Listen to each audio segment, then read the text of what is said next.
Gaza is reportedly now in the grip of its worst humanitarian crisis since the start of the war. The UN's World Food Programme has warned that malnutrition is surging, with more than 90,000 women and children in urgent need of treatment. This week alone, 9 more people have died from starvation, according to Gaza's Hamas-run health ministry, bringing the total death toll from malnutrition to 122. The international response is growing sharper. France and the United Kingdom issued a strong joint statement calling on Israel to immediately lift restrictions on the flow of aid into Gaza, saying that withholding essential assistance is unacceptable. UN Secretary-General Antonio Guterres expressed his frustration with what he called a global lack of compassion and action, describing the situation as a failure of humanity. I cannot explain the level of indifference and inaction we see by too many in the international community. The lack of compassion, the lack of truth, the lack of humanity. And this is not just a humanitarian crisis, it's a moral crisis that challenges the global conscience.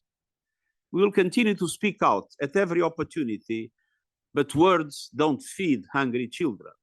But while many nations push for aid, the United States has taken a different tack.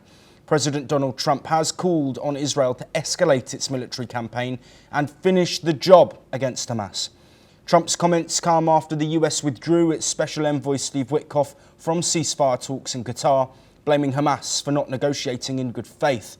Trump claimed Hamas was deliberately delaying the release of hostages, knowing Israel would intensify military action once the final captives were out. In response, Hamas officials accused the US of distorting the truth and walking back on agreements. The collapse of talks has sharply reduced hopes for a ceasefire, even as conditions on the ground worsen. In Britain, Prime Minister Keir Starmer has said the UK is prepared to join international efforts to airdrop aid into Gaza. This comes as Israel, under growing international pressure, announced it would allow foreign countries to deliver supplies by air in the coming days. Starmer has also said his party is working to evacuate critically ill children to British hospitals for treatment.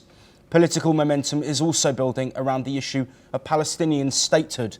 France has now committed to recognising a Palestinian state within months, and pressure is mounting on the UK to follow suit, with more than a third of MPs signing a letter calling for formal recognition. In short, as the humanitarian crisis deepens, diplomatic fault lines are hardening, and while aid may soon begin to flow from the skies, the broader political solution seems further away than ever. For more of the latest regarding the ongoing Gaza conflict and more from across the globe, stay tuned here on NewsX World.